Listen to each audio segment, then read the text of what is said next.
ಬೆಂಗಳೂರಿನ ಸುತ್ತಮುತ್ತ ಎಲ್ಲಾದ್ರೂ ಸೈಟ್ಗಳನ್ನ ಕೊಂಡುಕೊಳ್ತೀರಿ ಅಂದ್ರೆ ಸ್ವಲ್ಪ ಹುಷಾರಾಗಿರ್ಬೇಕು. ಸ್ವಲ್ಪ ಅಲ್ಲ, ಜಾಸ್ತಿನೇ ಹುಷಾರಾಗಿರ್ಬೇಕು. ಕಾರಣ ಇವತ್ತು ನೀವು ಖರೀದಿ ಮಾಡಿದ್ದೀರಿ ಅನ್ನುವಂತ ಖುಷಿಯಲ್ಲಿದ್ರೆ ಆ ಜಾಗ ಮತ್ತೊಬ್ಬರ ಪಾಲಾಗಬಹುದು ಮುಂದೊಂದು ದಿನ. ಹೇಗೆ ಅನ್ನೋದನ್ನ ಈ ಸ್ಟೋರಿಯ ಮೂಲಕ ವಿವರಣೆ ಕೊಡ್ತಾ ಹೋಗ್ತೀವಿ. ಈಗ ಆಲ್ರೆಡಿ ದೋಖಾ ಆಗಿ ಹೋಗಿದೆ.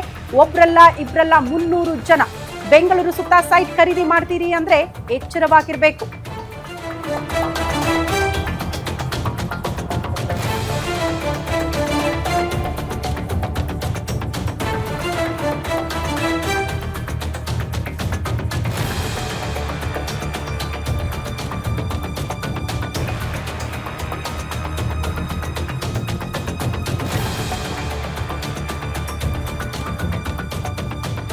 ಸೈಟ್ ಕನಸು ಕಂಡು ಲಕ್ಷಾಂತರ ರೂಪಾಯಿ ಜನ ಕಳೆದುಕೊಂಡಿದ್ದಾರೆ. ಇದು ಬೆಂಗಳೂರು ಸುತ್ತಮುತ್ತ ಸೈಟ್ ಖರೀದಿ ಮಾಡಿದ್ದವರು.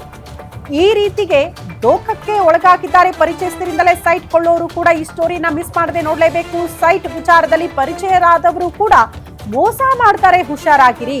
ವಿಶ್ವಾಸ ಇಟ್ಟು ಪರಿಚಯ ಇದ್ದವರಲ್ಲ ಮೋಸ ಹೋಗಕ್ ಸಾಧ್ಯನೇ ಇಲ್ಲ ಅಂತ ಸೈಟ್ ಖರೀದಿ ಮಾಡಿದ್ರು ಕೂಡ ಮೋಸ ಹೋಗ್ತೀರಾ.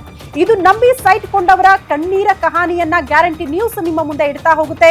ಒಬ್ಬಿಬ್ಬರಲ್ಲ, ಬರೋಬ್ಬರಿ 300 ಜನ ಮೋಸ ಹೋದವರು.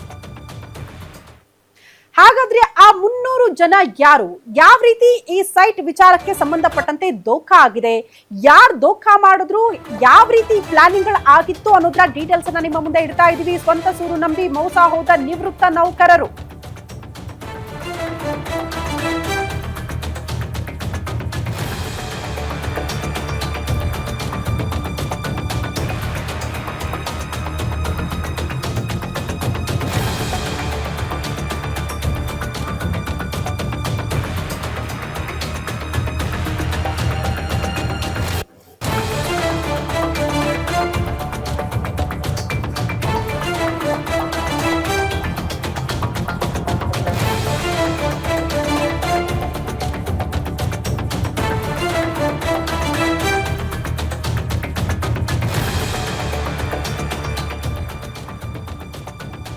ನೋಡಿ ಯಾವ ರೀತಿ ಮೋಸ ಹೋಗಿದ್ದಾರೆ ನಿವೃತ್ತ ನೌಕರರು ಅನ್ನೋದ್ರ ಡೀಟೇಲ್ಸ್ ಅನ್ನ ಈಗ ನಿಮ್ಮ ಮುಂದೆ ಇಟ್ಟಿದ್ದೀವಿ.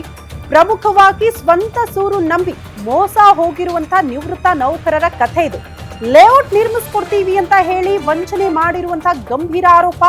SBI ಹೌಸಿಂಗ್ ಕೋಆಪರೇಟಿವ್ ಸೊಸೈಟಿ ಮೂಲಕ ಸೈಟ್ ಕೊಡಿಸ್ತೀವಿ ಅಂತ ಮೋಸ ಮಾಡಿದ್ದಾರೆ. JP ಗೋಲ್ಡ್ ಹೋಮ್ಸ್ ಕಂಪನಿಯಿಂದ ಮಹಾ ಮೋಸ ಆಗಿ ಹೋಗಿದೆ ನಿವೃತ್ತ ನೌಕರರಿಗೆ. ದೇವನಹಳ್ಳಿ ತಾಲೂಕು ಸಿಂಗ್ರಹಳ್ಳಿಯಲ್ಲಿ ಜಾಗ ತೋರಿಸಿದ್ರಂತೆ JP ಗೋಲ್ಡ್ ಹೋಮ್ಸ್ ಅವರು. 300 ಬ್ಯಾಂಕ್ ಸಿಬ್ಬಂದಿಗೆ ಸೈಟ್ ಮಾರಿದ್ರಂತೆ JP ಗೋಲ್ಡ್ ಹೋಮ್ಸ್ ನವರು. ಪ್ರತಿ ಚದರ ಅಡಿಗೆ 600 ರೂಪಾಯಿಯಂತೆ ಪೂರ್ಣ ಹಣವನ್ನ ಕೂಡ ಕಟ್ಟಿಸ್ಕೊಂಡಿದ್ದಾರೆ. ಈಗ ಹಣ ಕೊಟ್ರ, ಪೂರ್ತಿ ಹಣ ಕೊಟ್ಟ ಬಳಿಕ ಆ ಸೈಟ್ ಅವರಿಗೆ ಸೇರ್ಬೇಕಲ್ವಾ, ಅವರ ಹೆಸರಿರ್ಬೇಕಲ್ವಾ, ಅದು ಹಂಗಾಗಿಲ್ಲ ಅಂತ.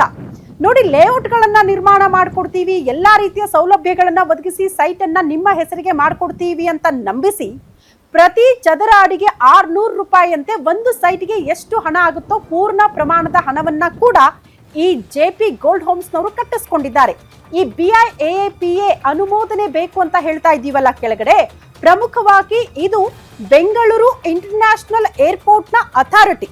ಅಲ್ಲಿಂದ ಒಂದು ಪರ್ಮಿಷನ್ ಪಡೆದುಕೊಳ್ಬೇಕು. ಲೇಔಟ್ ಮಾಡ್ತೀರಿ ಅಂದ್ರೆ ಆ ಲೇಔಟ್ ನಲ್ಲಿ ಏನೇ ಸೌಲಭ್ಯಗಳು, ಈಗ ಇಫ್ ಸಪೋಸ್ ಚರಂಡಿ ವ್ಯವಸ್ಥೆ ಮಾಡ್ತೀರಾ, ಏನಾದ್ರೂ ಕರೆಂಟ್ ಸಪ್ಲೈ ಮಾಡೋದಕ್ಕೆ ಒಂದಷ್ಟು ವ್ಯವಸ್ಥೆ ಮಾಡ್ಕೊಳ್ತೀರಾ, ನೀರ್ ಸಪ್ಲೈಗೆ ಒಂದಷ್ಟು ವ್ಯವಸ್ಥೆ ಮಾಡ್ಕೊಳ್ತೀರಾ, ಆ ಎಲ್ಲಾ ವ್ಯವಸ್ಥೆಗಳು ಆಗಬೇಕು ಅಂದ್ರೆ ಇದರಿಂದ ಒಂದು ಪರ್ಮಿಷನ್ ಅನ್ನ ಪಡೆದುಕೊಳ್ಬೇಕು. ಆ ಪರ್ಮಿಷನ್ ಅನ್ನ ಕೂಡ ಪಡೆದುಕೊಂಡಿಲ್ಲ. ಯಾವುದೇ ರೀತಿಯ ಲೇಔಟ್ಗಳ ನಿರ್ಮಾಣ ಆಗಿಲ್ಲ, ಅಲ್ಲಿ ಯಾವುದೇ ರೀತಿಯ ಸೌಲಭ್ಯಗಳನ್ನ ಕೂಡ ಒದಗಿಸ್ಕೊಟ್ಟಿಲ್ಲ. ಪೂರ್ತಿ ಪ್ರಮಾಣದ ಹಣವನ್ನ ಕಟ್ಟಿಸ್ಕೊಂಡಿದ್ದೀರಿ, ಯಾವುದೇ ಸೌಲಭ್ಯಗಳಾಗಿಲ್ವಲ್ಲ, ಬಿಡಿ ಪರವಾಗಿಲ್ಲ, ನಮ್ಮ ಹೆಸರಿಗೆ ಸೈಟ್ ಇದೆಯಲ್ಲ, ನಾವೇ ಎಲ್ಲವನ್ನ ಕೂಡ ನೋಡ್ಕೊಳ್ತೀವಿ ಅಂತ ನಿವೃತ್ತ ನೌಕರರು ಎಂಟ್ರಿ ಆದ್ರಲ್ಲ, ಆಗ ನೋಡಿ ಅತಿ ದೊಡ್ಡ ಶಾಕ್ ಆಗಿದೆ. ಕಾರಣ ಆ ಜಾಗ ಅವರ ಹೆಸರಲ್ಲಿ ಇರ್ಲಿಲ್ಲ. ಕೊಡ್ತೀವಿ ಅಂತ ಹೇಳಿದ್ರು, ಪೂರ್ತಿ ಪ್ರಮಾಣದ ಹಣ ಇಸ್ಕೊಂಡ್ರು, ಬಟ್ ಅವರ ಹೆಸರಿಗೆ ಅದನ್ನ ಮಾಡ್ಕೊಟ್ಟಿಲ್ಲ. ಹಾಗಾದ್ರೆ ಮುಂದುವರೆದು ಯಾವ ರೀತಿ ಮೋಸ ಮಾಡಿದ್ರು ಅನ್ನೋದನ್ನ ಮುಂದುವರೆದು ಗಮನಿಸ್ತಾ ಹೋಗೋಣ.